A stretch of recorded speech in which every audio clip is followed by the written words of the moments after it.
আল্লাহর পছন্দনীয় হতে চাই না অপছন্দনীয় হতে চাই? আমরা সবাই আল্লাহর পছন্দনীয় হতে চাই। যাদেরকে আল্লাহ পছন্দ করেন না ওই অপছন্দনীয় বান্দাদের অন্তর্ভুক্ত আমরা হতে চাই না। আমরা সরাসরি কোরআন থেকে শুনবো যে কাদেরকে আল্লাহ তাআলা অপছন্দ করেন। 7 শ্রেণীর ব্যক্তিকে আল্লাহ তাআলা পছন্দ করেন না, ভালোবাসেন না। আমরা যেন কখনো তাদের অন্তর্ভুক্ত না হই। আমরা যেন কখনো তাদের অন্তর্ভুক্ত না হই। এই 7 শ্রেণীর ব্যক্তির মধ্যে প্রথম শ্রেণী হচ্ছে সীমা লঙ্ঘনকারী, যে আয়াত দিয়ে আমি আলোচনা শুরু করেছি। যারা লিমিট ক্রস করে, সীমা লঙ্ঘন করে, তাদেরকে আল্লাহ পছন্দ করেন না। আল্লাহ তাআলা বলছেন ওয়াকাতিলু ফি সাবিলিল্লাহিল্লাযীনা ইউকাতিলুনাকুম ওয়ালা তা'তাদু। যারা তোমাদের বিরুদ্ধে যুদ্ধ করে তোমরা তাদের বিরুদ্ধে সংগ্রাম করো, লড়াই করো, কিন্তু লড়াই করতে যে ওয়ালা তা'তাদু, সীমা লঙ্ঘন করো না, লিমিট ক্রস করো না। ইন্নাল্লাহা লা ইউহিব্বুল মু'তাদিন। আল্লাহ তাআলা সীমা লঙ্ঘনকারীদেরকে পছন্দ করেন না। We all should know our limits. আমাদের একটা লিমিট আছে, ওই লিমিটটা আমাদের জানা দরকার। ওই লিমিট ক্রস করলে খবর আছে। আল্লাহ সব সময় ধরেন না, কিন্তু যখন ধরেন ইন্না বাতশা রাব্বিকা লাশাদীদ। আল্লাহর পাকড়াও বড় কড়া, ভয়ঙ্কর। আল্লাহর আযাব বড্ড ভয়ঙ্কর। তিনি সব সময় ধরে না, ধরলে ধরে না, ধরলে আল্লাহ অনেক রিমাইন্ডার দিবে, ওয়ার্নিং দিবে, এরপরে ধরবে। কিন্তু যখন ধরবে একেবারে খবর করে ছাড়বে। ঠিক কিনা বলেন? তাহলে আমরা সীমা লঙ্ঘনকারী হব না, ইনশাআল্লাহ বলেন। লিমিট ক্রস করব না, ইনশাআল্লাহ বলেন। এমনকি যুদ্ধের ময়দানে আল্লাহর হাবিব সাল্লাল্লাহু আলাইহি ওয়া আলিহি ওয়াসাল্লাম তিনি ঘোষণা করতেন, খবরদার নারীদের গায়ে হাত তোলো না, শিশুদের গায়ে হাত তোলো না, বৃদ্ধদের গায়ে হাত তোলো না, উপাসনারত সন্ন্যাসীদের গায়ে হাত তোলো না। যারা তোমাদের বিরুদ্ধে অস্ত্র ধরেনি তাদের বিরুদ্ধে অস্ত্র ধরো না, সীমা লঙ্ঘন করো না, খবরদার। এটা রাসূল সাল্লাল্লাহু আলাইহি ওয়াসাল্লামের স্পেশাল অর্ডার। এজন্য আমরা সীমা লঙ্ঘন করতে পারবো না। পৃথিবীতে আমাদের আগে যত জাতিগোষ্ঠীকে আল্লাহ তাআলা ধ্বংস করেছেন, তাদেরকে ধ্বংস করার মূল কারণ হচ্ছে সীমা লঙ্ঘন। একবার দুইবার আল্লাহর একটা দুইটা অর্ডার ভায়োলেট করলেই আল্লাহ তাআলা কাউকে শাস্তি দেন না। একবার দুইবার যদি আপনি ভায়োলেট করেন আল্লাহ শাস্তি দিবেন না। কিন্তু বারবার ওয়ার্নিং দেওয়ার পরেও যখন আপনি লিমিট ক্রস করবেন, সীমা লঙ্ঘন করবেন, আল্লাহ তাআলার পাকড়াওয়ের আওতায় আপনি চলে আসবেন। আমরা যদি খেয়াল করে দেখি, সামুদ জাতির হেদায়েতের জন্য আল্লাহ তাআলা সালেহ আলাইহিস সালামকে পাঠিয়েছিলেন। দাওয়াতের যত মাধ্যম আছে সব কিছু দিয়ে, নানা ভঙ্গিতে তিনি দাওয়াত দিয়েছেন। একটার পর একটা যুক্তি দিয়ে, আয়াত দিয়ে, নিদর্শন দিয়ে দাওয়াত দিয়েছেন, কিন্তু তারা মানে নাই। বারবার রিমাইন্ডার দেওয়ার পরেও মানে নাই। এটা কার এই রেকর্ডিং করতেছে? কে এটা? আপনাদের? জি, নামায় ফেলেন এটা। বারবার কেন বলতে হয়? All mobile should be down, mobile in pocket. কারো মোবাইল দেখতে পারবো না আমি। বারবার সতর্ক করার পরেও যখন কোনো জাতিগোষ্ঠী সীমা লঙ্ঘন করে তখন আল্লাহ শাস্তি দেয়। তারা বাহানা ধরেছিল যে সালেহ, তুমি যদি পাহাড়ের ভেতর থেকে একটা 10 মাসের গর্ভবতী উটনি বের করে আনতে পারো, ওই উট যদি এসেই বাচ্চা দেয় এবং দুধ দেয়, ওই দুধ খাওয়ার পরে আমরা তোমাকে নবী হিসেবে মানব। উনি বললেন, খবরদার, এটা দেখানোর পরে যদি ঈমান না আনো তাহলে কিন্তু খবর আছে। দোয়া করলেন আল্লাহর কাছে, আল্লাহ তাআলা ঠিকই পাহাড় ভেদ করে 10 মাসের প্রেগনেন্ট একটা উটনি বের করে আনলেন।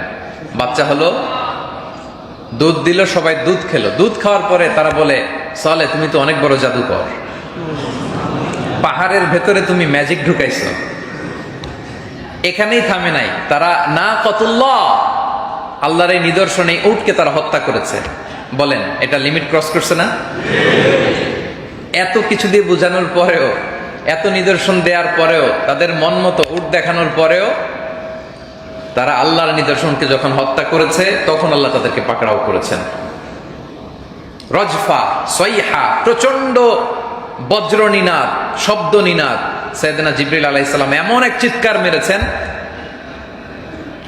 কওমে সামুদের প্রত্যেকে কানের পর্দা ফেটে লাশ হয়ে জমিনে পড়ে গিয়েছে। কারণ তারা সীমা লঙ্ঘন করেছিল। কি করেছিল? এমন আওয়াজ, সাউন্ড গ্রেনেড, শব্দ তরঙ্গ, কানের পর্দা ফেটে সব লাশ। কারণ তারা লিমিট ক্রস করেছে। আদ জাতির হেদায়েতের জন্য আল্লাহ তাআলা হুদ আলাইহিস সালামকে পাঠিয়েছিলেন। তিনিও দাওয়াত দিলেন, বারবার বারবার দাওয়াত দেওয়ার পরেও, সতর্ক করার পরেও যখন তারা থামে না, তখন আল্লাহ তাআলা তাদেরকেও শাস্তি দিলেন। প্রচন্ড শৈত্য প্রবাহ, রিহিন সারসার, প্রচন্ড শৈত্য প্রবাহ দিয়ে পুরো জাতিগোষ্ঠীকে আল্লাহ তাআলা ধ্বংস করে দিলেন। লূত আলাইহিস সালাম কওমে সাদুমের কাছে প্রেরিত হয়েছিলেন, দাওয়াত দিলেন তোমরা পবিত্রতা অর্জন করো। তাদের একটা বদ অভ্যাস ছিল, তারা পুরুষে পুরুষে আসক্ত হতো। তিনি বুঝালেন, নানা ভাবে বুঝানোর পরও এরা থামে না। আল্লাহ তাআলা ফেরেশতা পাঠালেন পুরুষের আকৃতিতে, তাদের সাথে অপকর্ম করতে চাইলো, তখন আল্লাহ তাআলা শাস্তি দিলেন। তার মানে ভুল করলে, একটা অন্যায় করলে, একটা আদেশ ভায়োলেট করলেই আল্লাহ শাস্তি দেন না। বারবার বারবার সুযোগ দেওয়ার পরেও, সতর্ক করার পরেও যখন কেউ সীমা লঙ্ঘন করে, তখন আল্লাহ তাআলা পাকড়াও করেন। ফাজআলনা আলিয়াহা সাফিলাহা, আপ সাইডকে আল্লাহ তাআলা ডাউন সাইড করে দিয়েছেন। গোটা জমিনটাকে সাইয়েদনা জিবরাইল উঠিয়ে ধপাস করে জমিনে আছাড় মেরেছেন। ওয়া আমতারনা আলাইহিম হিজারাতাম মিন সিজিলিন মানদুদ, পাথর বৃষ্টি দিয়ে, এসিড বৃষ্টি দিয়ে গোটা জাতিগোষ্ঠীকে আল্লাহ তাআলা ধ্বংস করেছেন। আপনি যদি ফেরাউনের কথা দেখেন, ফেরাউনকেও একটা দুইটা অন্যায়ের কারণে আল্লাহ ধরে নাই। একটা না, দুইটা না, 9টা নিদর্শন আল্লাহ তাআলা দেখিয়েছেন। 9 আয়াত, 9টা নিদর্শন। এরপরও যখন সে মানে না, সীমা লঙ্ঘন করেছে, লিমিট ক্রস করেছে, আল্লাহ তাআলা খেয়াল রাখবেন, কখনো লিমিট ক্রস করাকে আল্লাহ পছন্দ করেন। ইন্নাল্লাহা লা ইউহিব্বুল মুআতাদিন, আল্লাহ তাআলা সীমা লঙ্ঘনকারীদেরকে পছন্দ করে না। 9 বার ওয়ার্নিং দেওয়ার পরেও যখন ফেরাউন শুদ্ধ হয় নাই, শুদ্ধাচারের পথে আসে নাই, আল্লাহ তাআলা তাকে পানিতে ডুবিয়ে মারলেন। ফালইয়াউমা নুনাজ্জিকা বিবাদানিকা লিতাকুনা লিমান খালফাকা আয়া, আল্লাহ বললেন ফেরাউন তোকে ডুবিয়ে মারলাম, আর তোর বডিটাকে আমি গোটা বিশ্বের মানুষের জন্য শুটকি বানিয়ে রাখলাম। সুবহানাল্লাহ পড়বেন না? তাহলে প্রিয় ভাইরা, আমরা যেন সীমা লঙ্ঘন না করি। কুল্লুকুম খাত্তাউন ওয়া খায়রুল খাত্তাইন আত-তাওয়াবুন, আমরা সবাই পাপী, পাপ করলেই আমরা তওবা করব, কিন্তু আমরা সীমা লঙ্ঘন যেন না করি। কারণ আল্লাহ তাআলা সীমা লঙ্ঘনকারীকে পছন্দ করেন। ইন্নাল্লাহা লা ইউহিব্বুল মুআতাদিন। আমরা নানাভাবে, নানা কাজে, নানা ভঙ্গিতে সমাজে সীমা লঙ্ঘন করি। নানা ধরনের সীমা লঙ্ঘন, ক্রসিং দ্য লিমিট আমাদের মাঝে, আমাদের সমাজে আছে না নাই বলেন? আমরা অন্যের অধিকার নষ্ট করে সীমা লঙ্ঘন করি, খারাপ আচরণ করে সীমা লঙ্ঘন করি, আমরা এতিমের হক মেরে দিয়ে সীমা লঙ্ঘন করি, এরকম আছে না নাই বলেন? ভাইয়ের ছেলে মারা গেছে, ভাই মারা গেছে, ভাতিজা বেঁচে আছে, ভাতিজার সম্পদ মেরে দিয়ে আমরা সীমা লঙ্ঘন করি, আছে না নাই? বোনের সম্পদ বোনকে বুঝিয়ে দেই না, ফুফির সম্পদ ফুফিকে বুঝিয়ে দেই না, আছে না নাই? নারীদের ক্ষেত্রে সীমা লঙ্ঘন করি, দায়িত্ব পেলে সীমা লঙ্ঘন করি, ক্ষমতার চেয়ার পেলে সীমা লঙ্ঘন করি, ঠিক কিনা বলেন? আল্লাহ তাআলা সীমা লঙ্ঘনকে পছন্দ করেন। আল্লাহ সব সময় ধরেন না, কিন্তু যখন ধরেন ছাড়েন না।